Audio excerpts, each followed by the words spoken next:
Welcome to episode 28 of Shane Talks 99. This is a this is a Wednesday release in 1999. And easily one of the most controversial films of 1999. Literally one of my favorite films of this year. But I'm gonna talk about how and why I got to experience this film, and that was definitely different from most people. But I think that's why I loved it as much as I did.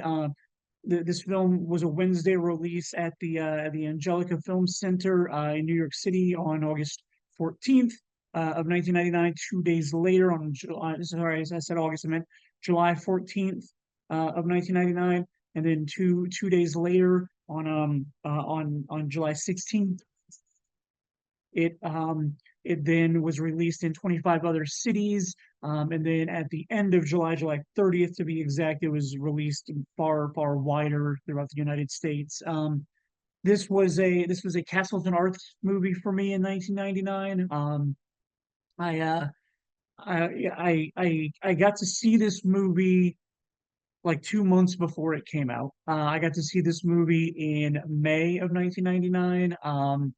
I was working for General Cinema at the time. I got a call from one of the managers at the Castleton Arts Art House. I was working for the mainstream like multiplex at this point, but I was very close with the managers of the art house. I was often invited to their sneak previews that they did.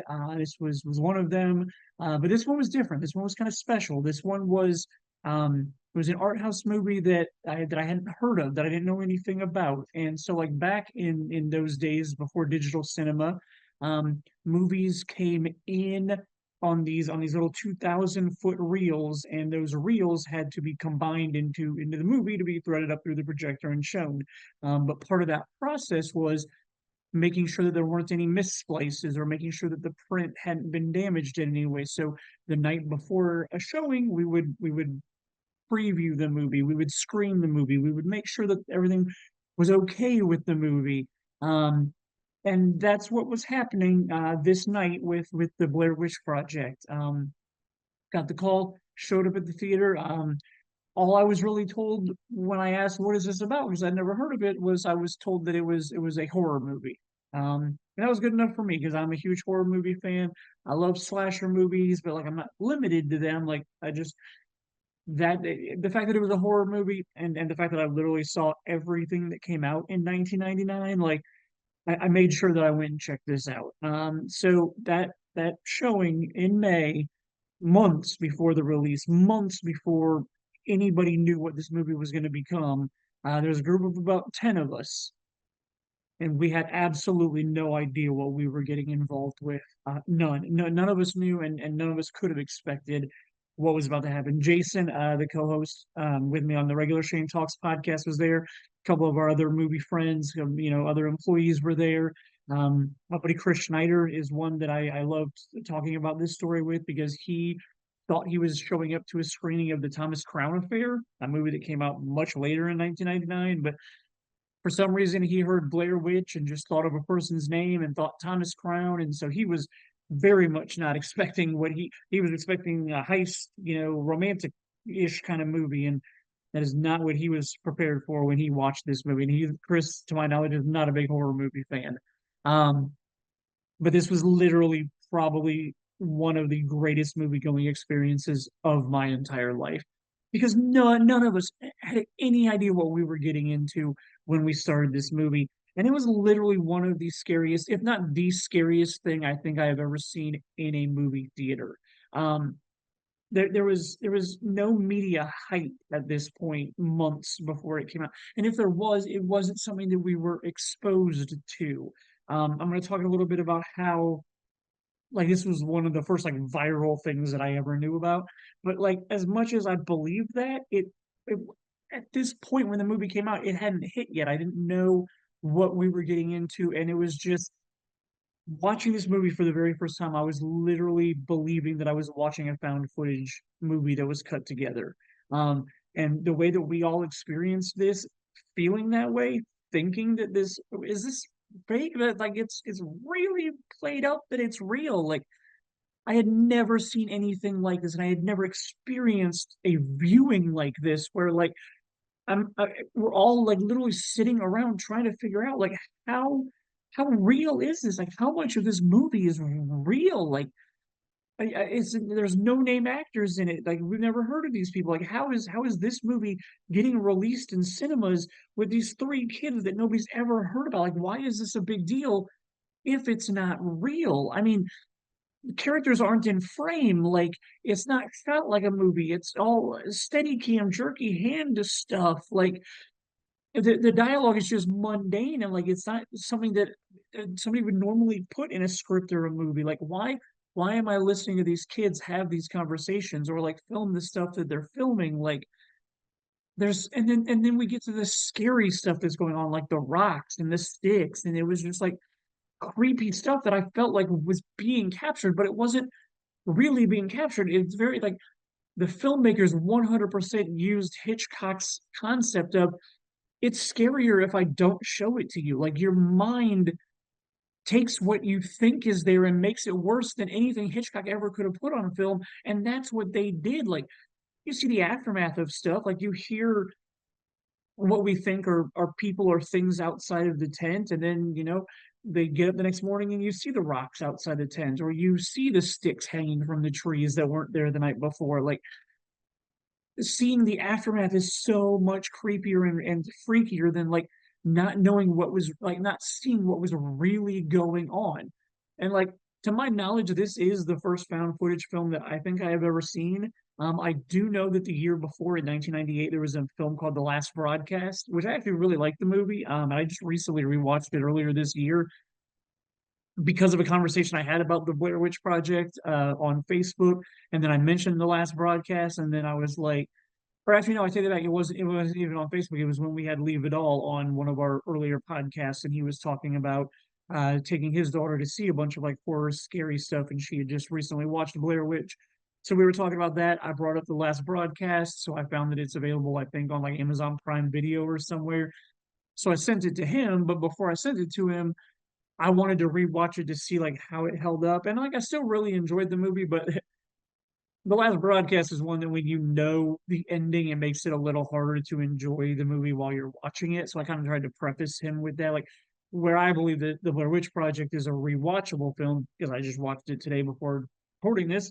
Um, I believe the Blair Witch Project is rewatchable. The Last Broadcast, I don't like. It's not something I'm going to watch again in the next 25 years. So, like it's fine. But anyway, like there was the Last Broadcast, and I know it was kind of a found footage. It's more of like a mockumentary like a faux documentary type thing.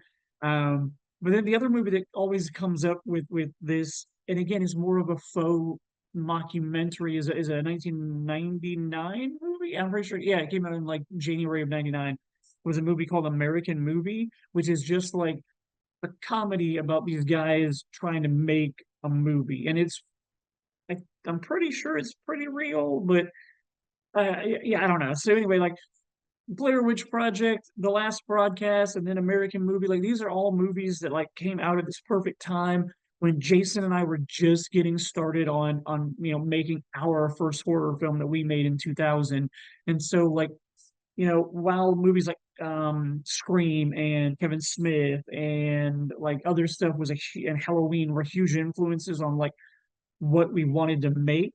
Stuff like the Blair Witch Project and American Movie were like the stuff that made me actually believe that we could do it. So like those were huge influences on our first film that we did. And so like when I first started recording this, I said that this is probably one of the most controversial films of all time. And it's literally like there is a line in the sand with this movie about people who like it and people who absolutely hate this movie. So like there's the people like me who like they're like there's people that bought into the media hype and believed the movie when they went and saw it. Like they thought that it was actually a found footage movie. They thought that it had to do with like these kids that had been killed. Like, and those people who went in expecting that and like, maybe just had some early found footage or like some early media coverage of it. Like they probably really believed the found footage part and enjoyed the experience when they watched it. But then like you've got the group of people that saw all that media coverage and they probably like waited some time And it didn't take very long for it to come out that this movie is what you want to call quote unquote fake, or what people like to call quote unquote fake. They don't see it as art, they see it as it's fake because they definitely marketed this movie as these three kids got killed. And that was the huge appeal after I saw the movie going into its release. Like, that was the huge appeal of it, was people were talking about, oh my God, like this is a found footage movie about three kids that vanished. And so, like, I think that a lot of the people that bought into that during the marketing phase and went and saw it very early on, they embraced that, they enjoyed the experience, and they like it. Once it came out that it was quote unquote fake, I think anybody that went and saw it after that point looked for a reason to not like it and used the fakeness of it to like be the reason why they didn't like it. Or there was a lot of people that would claim that, like, oh, the movie gave me motion sickness. And it's like, I get it. Like, a lot of the movie is shaky, steady cam, like handheld stuff. But like, when a big time Hollywood director uses a shaky steady cam for his, summer blockbuster alien invasion movie, like, or other action movies, I didn't want to single out Independence Day, but like, if a big name blockbuster movie director uses some shaky cam in his movie, nobody's complaining about that because it gives you the feel of being in the moment and stuff like that. So like, the fact that people use that as a complaint for this movie really kind of bothers me. But like, if it gave you motion sickness and that's you, then that's you. That's I'm sorry for your loss for not experiencing an enjoyable movie. I will forever be grateful for watching it how I did and when I did with such a small group of people, that like I just experienced something so special that night. And like, Jason and I have told this story on the main podcast also when we've talked about this movie, is like when the credits hit, like, so for these special kind of screenings that we did, um on old 35 millimeter film, we had to put these little metal strips that told the lights when to turn on, when to come up halfway, when to come up all the way. But when we had these special screenings, we didn't waste our time putting those on there because it was, there's usually only like 5 to 10 people in the theater. Like, nobody really cares about the lights coming up. Like, most of the critics sat through the credits anyway when they would go to these screenings. So like, when this movie hit and those credits started and it was pitch black with just like the white, credits on screen, not a single person moved or got up from their seat or said anything until the lights came all the way up at the very end. Like, once the entire film had gone through, everything dropped, the lights came all the way up. Nobody said a word. Nobody got up. Nobody did anything. Like, we all sat in silence in like fear because of how scary that experience was the first time that we saw it. Like, and you've got to remember, the internet in 1999 is not what the internet now is. Like, we literally had like somethingsoon.net, the IMDb, Ain't It Cool News. That's about it. Like, I mean, I was watching Leonard Maltin on Entertainment Tonight or Joel Seal on Good Morning America. Like, that's where I was getting my movie reviews from, or my movie news, or like what's coming out, or like, I think trailers would debut on there sometimes, like before the internet was a thing. Like, that's where I got my movie knowledge, was from watching. I mean, specifically like Entertainment Tonight would tell me like, oh, these are the shows that are, or the movies that are in production and stuff like that. Like, I literally had never heard anything about this movie when it happened. And I think that's why it's so special to me, because I feel like it was very small and unknown. Like, granted, there was obviously some following to it. Like, it had its premiere in Sundance, months before I saw it. So it's not like I was one of the first people to see it or anything. And like, they did it in April of '99. They showed it on some college campuses to get feedback. And like, but I do think I was one of the earliest people to see it. So like, it just kind of holds that special place for me. And I also feel like a lot of the hatred has died down over the years. I feel like people are a lot more receptive to the movie now. They don't hate it as much. I've talked to some people who watched it later in life, knew that it was fake, but still were able to enjoy and appreciate it for what it was. So it's made me happy to hear that from some people. But like, after this movie got sold at Sundance, like, it's the first ever like viral sensation that I know about. And I know like the trailer for Star Wars in 1998 broke the internet, like, because it was the first Star Wars trailer we'd had in 30 years. Like, so that was cool and amazing. And like I said, the internet was there, but you had to go to like very specific places to get movie stuff. And so, like, in my research for this episode, I found out that the first trailer for this movie was released on Ain't It Cool News, in early April of '99. And again, like, I didn't live on the internet the way that, most people do now. So while I did surf the internet a lot back then, like, we couldn't just go Google stuff.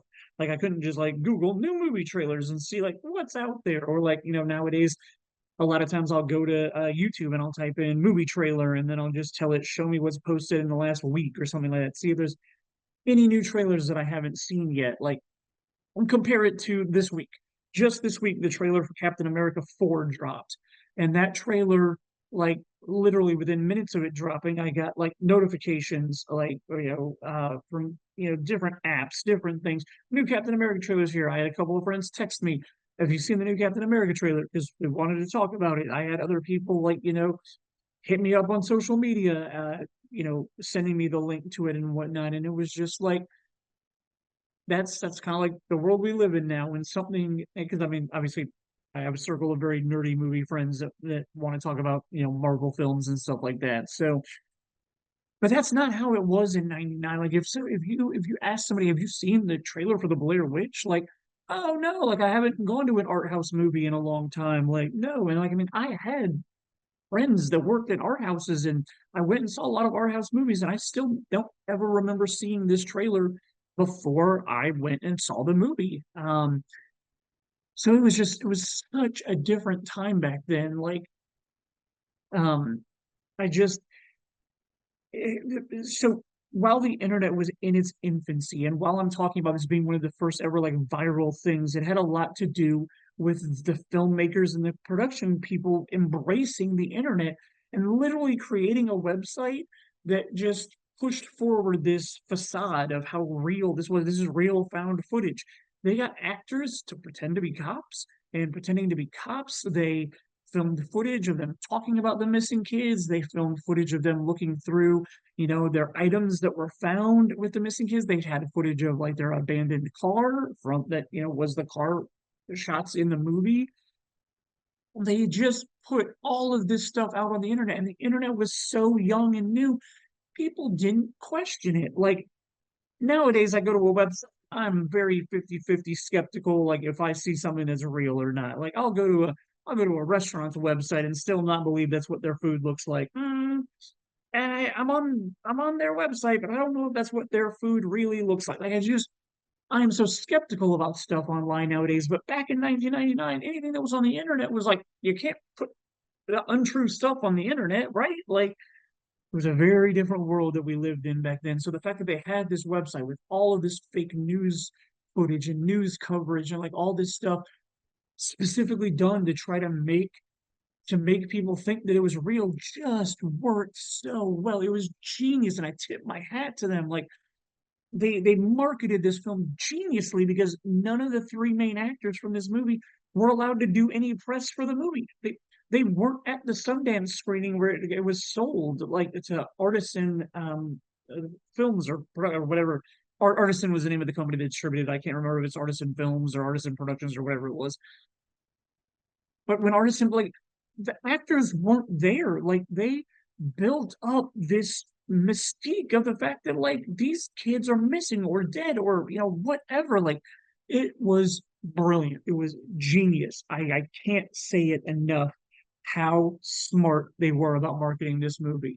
So I've been rambling a lot about the movie. There's really not much else to like plot wise or I don't need to go down a deep dive of the people involved in it. We got two guys, the directors, the writers, directors. They created their whole mythos starting back in 1993 when they were, college roommates, I think, or call it like friends in college down in Florida. They started, coming up with this idea because apparently they would watch a lot of like crime, like paranormal documentaries about stuff, and they said that they found those paranormal documentaries to be scarier than like real horror movies. And again, like I said, I've never seen them cite Alfred Hitchcock, but they obviously had heard Alfred Hitchcock's comments about not showing the audience stuff is scarier than showing it to them. So like they nailed that. They ended up doing a casting call in New York City, found their three actors, Took them down to Maryland. They did 8 days of filming, ended up cutting or coming together with like 21 hours worth of footage over those days. Cut that down to an 81-minute movie that was mostly improvised. Apparently, there was like a 35-page outline for what they wanted to accomplish in the movie, but I don't believe there was any dialogue in there. I think they wanted all the dialogue to sound natural and normal, which they nailed. The actors did a really good job. There was rumors of the production crew like starving the actors. There was rumors of them like not letting them know they were gonna fuck with them overnight, so that like all of the like fear and stuff that was like going on overnight and stuff was like real and legitimate fear in the actors' eyes. Um, Very guerrilla style filmmaking, and I think it just comes across and is part of what makes this movie so special and so enjoyable. Last thing I do want to talk about, as far as the Blair Witch and its legacy goes, is the two sequels that are involved in this movie.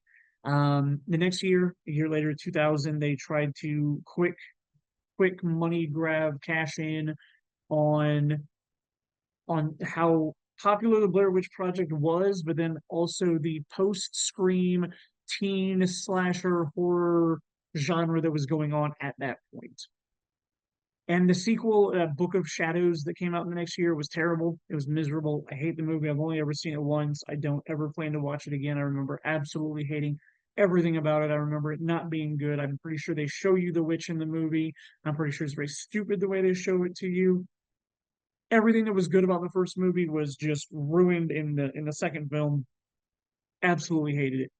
Which is why in 2016, when San Diego Comic Con suddenly showed a trailer for a movie that was billed as The Woods, I remember the internet kind of blowing up. Like I get texts about San Diego Comic Con, like updates about what gets revealed and stuff every year. And that year, I remember getting the text. It was like Blair Witch sequel, trailer shown, and it was like, first of all, I consider myself pretty up to date on what's in production. Most of the time, there's a lot of stuff in production these days, but bigger stuff, I consider that I know what's going on in the film world. Had no idea they made a sequel to this. They apparently did it very quiet, very not publicly known. They were marketing the movie as a movie called The Woods till they revealed it at San Diego Comic Con that it was a sequel to the Blair Witch Project, and I was actually intrigued by this. They have a guy who plays the brother, the fictional brother. He's not Heather Donahue's real brother, but he plays her brother's the character of her character's brother in the movie, who 20 years later goes looking for his sister to try to figure out what happened to her. And it goes a little farther out there, like it goes a little more mystical or paranormal, than I personally like, but I felt like it worked for the story they were trying to tell. And going back to the house and the mysticism about what goes on in that house, I thought was pretty well done and well handled. So I actually remember really liking the sequel, the second sequel that came out in 2016, 2017, somewhere around there. Actually, I think it did come out in 20. I think they showed the trailer, and then it came out like a couple of months later. But anyway, that second sequel, like I said, I hate the first one, but that second one like really surprised me with how it tied back to the original. It wasn't a found footage movie, but they kind of did, like they were also documenting it, so like it cut back and forth between that kind of stuff, and like just really kind of enjoyable. So anyway, that's the Blair Witch Project. I personally got to experience it in a way that will make it enduring to me forever. Like I loved that movie going experience. I loved watching it with the people I watched it with. I loved the collective fear that we all had from this movie before we knew what we were getting into, before we knew what was going on with the movie. And when we believed that this was found footage of three kids who went missing and got essentially murdered by a witch. So I absolutely love the Blair Witch. I know it's a very, on one side or the other. There's not a lot of gray area people with this movie, but I am definitely on the I love the Blair Witch Project train. So I got 2 days to watch three movies. I'm going to try to watch Eyes Wide Shut, Lake Placid, and The Wood. They all came out on the 16th of July in 1999. So I will be back in 2 days to talk about those movies, and I will see you then.